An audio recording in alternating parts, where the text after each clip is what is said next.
This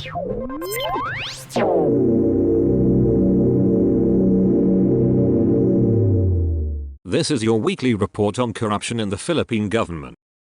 The traffic enforcer of the Traffic Enforcement Agency of Mandawi, who was allegedly caught extorting money from a driver he had apprehended in Barangay Alang-Alang on Thursday, the 21st of March, 2024, will face termination from service if proven guilty. The team already completed the investigation on the incident and has suspended him. In a video that went viral on social media, the enforcer was caught on camera accepting something from a truck driver after issuing a citation ticket. In an interview on Friday, the 22nd of March, City Councillor Jimmy Lumipis, chairman of the Committee on Transportation, said the Mandawi city government already launched an investigation on the incident. In the Philippines, extortion is commonly known as cotting. It occurs when a law enforcement official or public official intimidates or unlawfully extracts money or property from a person who is facing apprehension or charges for violating, or suspected of violating any law. They do this by exercising their authority unduly in exchange for protection against possible arrest or filing of charges. Lumipis clarified that although it was evident that the enforcer accepted something from the driver, it was unclear whether it was money. He said a more thorough investigation was necessary to determine the truth. Lumipis assured that he would inform team to identify the enforcer in the video and request an explanation from him. He said if the enforcer is found guilty, the city will immediately terminate his services, as they do not tolerate such behavior.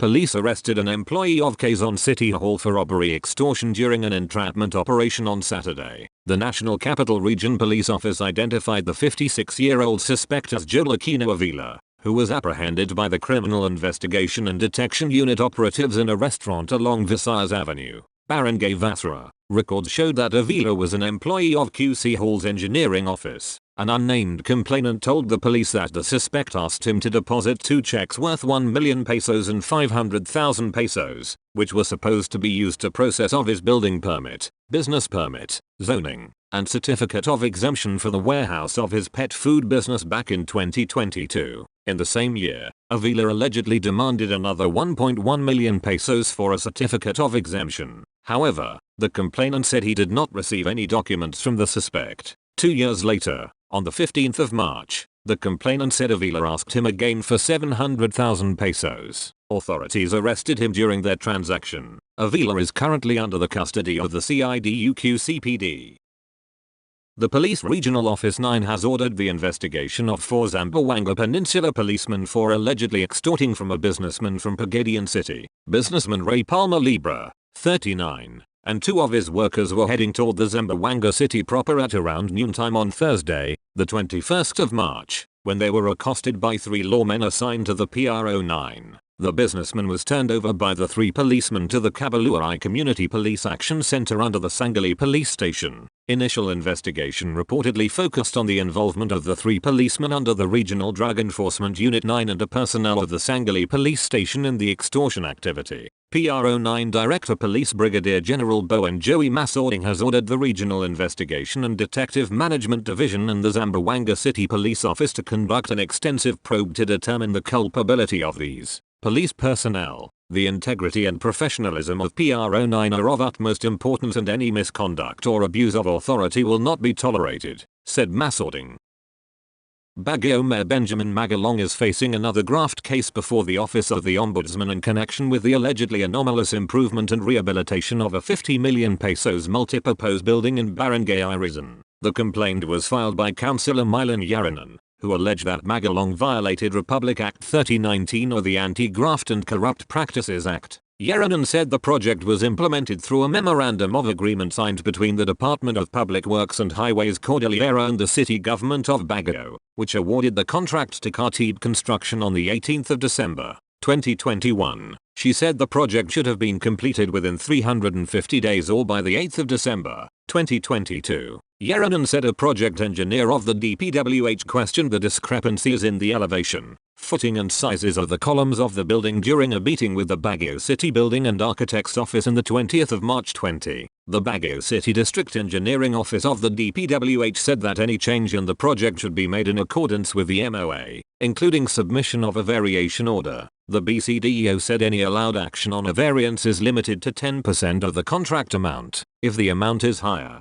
it must first be referred to the DPWH Central Office. The DPWH informed the CBAO in August of the same year about its observation on the materials used in the construction. It said it did not receive or approve any variation order and technical justification or a stake plan. It issued a warning to the CBAO for not submitting the required documents. Despite the warning, the city government released 43 million pesos as payment to Khatib Construction, Yeranan said in the complaint. On the 8th of December, 2022, the supposed day of the completion of the project, the DPWH said it found out that only 60% of the building was finished. Noting a 40% slippage, the DPWH terminated the project, but the city government continued it. Of the 43 million pesos paid to the contractor, 32 million pesos was sourced from the DPWH, while the rest came from the trust fund of the city government. Yeranan said there was no approved authorization for the mayor or any appropriation ordinance allowing the release of 11 million pesos to the contractor. It was the second graft case that Yeranan lodged against Magalong. The first was in connection with the allegedly irregular purchase of a property in Tuba,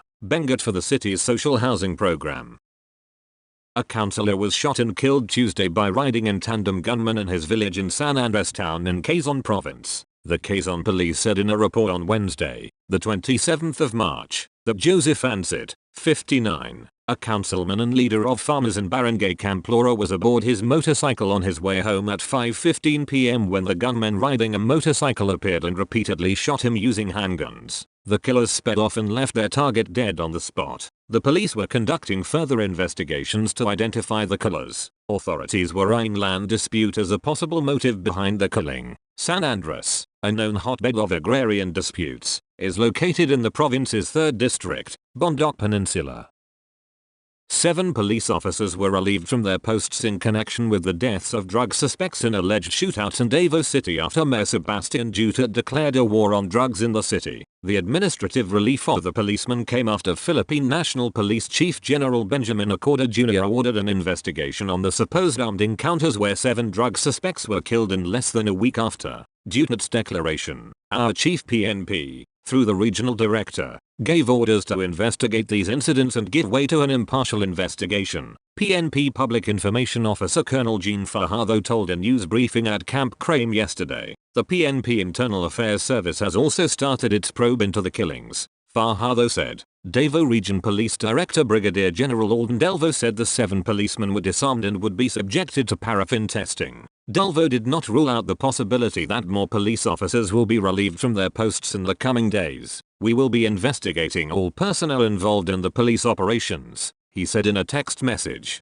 The policemen must also explain why it was necessary for them to use their guns in neutralizing the drug suspects. A retired Philippine Air Force official was found dead Wednesday from bullet wounds inside his home in this city. The Quezon police said in a report on Thursday, the 28th of March, that the body of Jesus Jarala, 68, who retired from PAF with the rank of second lieutenant, was found around 7:30 am sprawled on the floor of his house in Barangay Domoit, citing the testimony of a witness. Police said at around 10:30 p.m. on Tuesday, the 26th of March, an alias Edwin was heard shouting in front of Jarala's house challenging him to come out. Gunshots were heard after the incident, police said. The report did not provide information on the whereabouts of Jarala's family or his housemates during the incident. An investigation is ongoing to establish the motive behind the incident. Police launched a manhunt operation to arrest Edwin as the primary suspect. A former barangay captain who filed a graft case against Albay Governor Grex Lagman over Juteng, an illegal numbers game, Payola survived an ambush while en route to his residence in Barangay Inislag, Deriga, Albay. From this city on Wednesday night, the 27th of March, Alwin Nemo, 48, former captain of Barangay Inislag, together with his companions, were on board a vehicle when they were fired at by 4 unidentified suspects. When they reached the junction road in Barangay Marawa at around 9 p.m. they escaped towards Barangay Talahib where they sought police assistance. Kalubagwib said that Nemo and his companions were unharmed. Nemo's bulletproof Chevrolet Suburban sports utility vehicle had 20 bullet holes from a gun of unknown caliber. He filed cases before the ombudsman last February against Lagman for allegedly receiving juteng payola or bribes. These were direct bribery, violation of the Anti-Graft and Corrupt Practices Act, the Code of Conduct and Ethical Standards for Public Officials and Employees, and the law that provides stiffer penalties for illegal gambling. That's all for this week. I'll see you next week with more stories of corruption and foolishness within the Philippine government.